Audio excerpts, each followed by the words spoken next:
혹시 인도네시아에서 차를 가지고 계신가요? 그렇다면 매년 내는 세금이 진짜 장난 아니라는 거 아마 공감하실 겁니다. 그래서 오늘은요, 도대체 왜 이렇게 비싼 건지 인도네시아의 이 복잡하고 어마어마한 자동차 세금의 세계를 한번 제대로 파헤쳐 보려고 합니다. 자, 오늘 우리가 함께 따라갈 길입니다.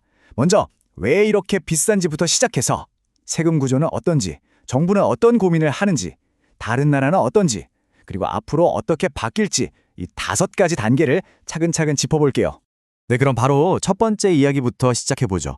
아마 인도네시아의 모든 운전자분들이 한 번쯤은 품어봤을 바로 그 질문입니다. 아니, 도대체 왜 인도네시아 자동차 세금은 바로 옆에 나라들과 비교해서 이렇게까지 비싼 걸까요? 이게 그냥 좀 비싼 것 같다 이런 느낌적인 느낌이 아니에요. 실제로 숫자를 보면 확 와닿는데요. 자, 여기 보세요.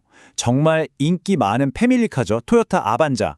똑같은 차인데도 인도네시아에서는 1년 세금이 최대 600만 루피아까지 나가거든요. 근데 바로 옆 나라 말레이시아에서는 100만 루피아가 채 안 돼요. 와, 이 차이 엄청나죠? 바로 이 지점에서 저희의 궁금증이 시작된 겁니다. 자, 그 비밀은 바로 여기에 있습니다.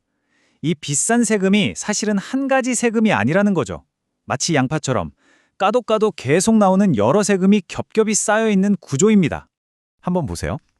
차를 한 대 사면요. 먼저 부가세랑 사치세가 붙고 거기에 소유권 이전세가 또 붙습니다. 그리고 매년 내야 하는 자동차세가 있고 또 매년 내야 하는 사고 기부금까지.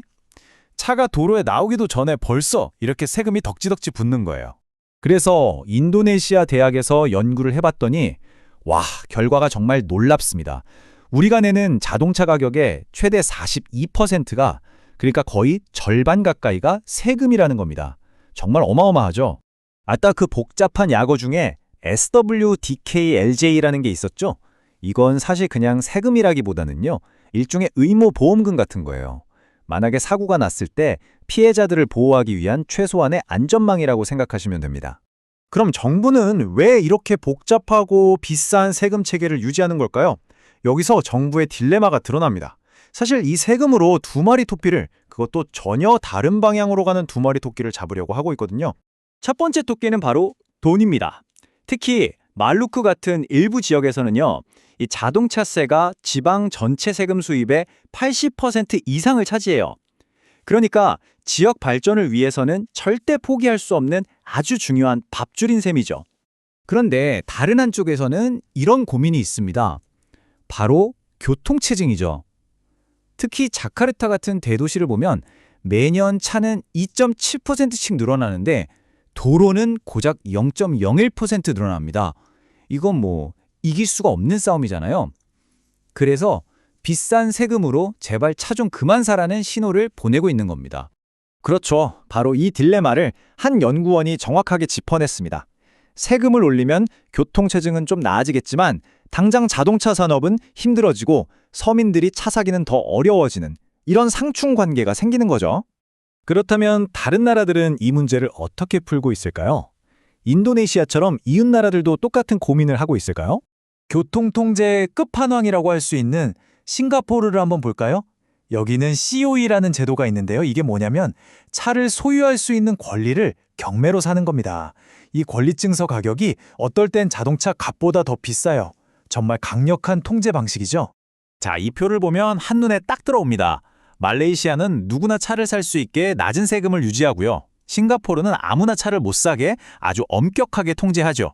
그리고 인도네시아는 그 중간 어디쯤에서 세수 확보와 교통 통제라는 두 가지 목표 사이에서 아슬아슬한 줄타기를 하고 있는 겁니다. 그런데 이 복잡한 시스템도 영원한 건 아닙니다. 최근에 정책이 바뀔 거라는 신호가 나타나고 있거든요. 앞으로 어떤 변화들이 우리를 기다리고 있을지 마지막으로 한번 살펴보겠습니다. 아주 중요한 변화가 코앞으로 다가왔습니다. 바로 내년 2025년 1월 5일부터인데요. 중고차를 살 때마다 내야 했던 소유권 이전세, BBNK가 완전히 폐지됩니다. 자, 그럼 정부가 왜 이 세금을 없애는 걸까요? 세수가 줄어드는 거 아닌가 싶잖아요.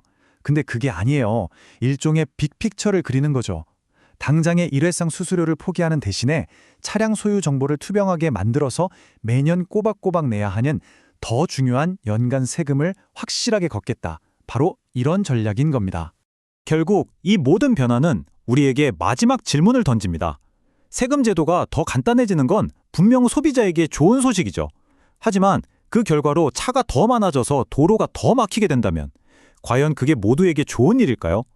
이 편리함과 혼잡함 사이의 균형점을 어떻게 찾아야 할지 앞으로가 더 중요해 보입니다.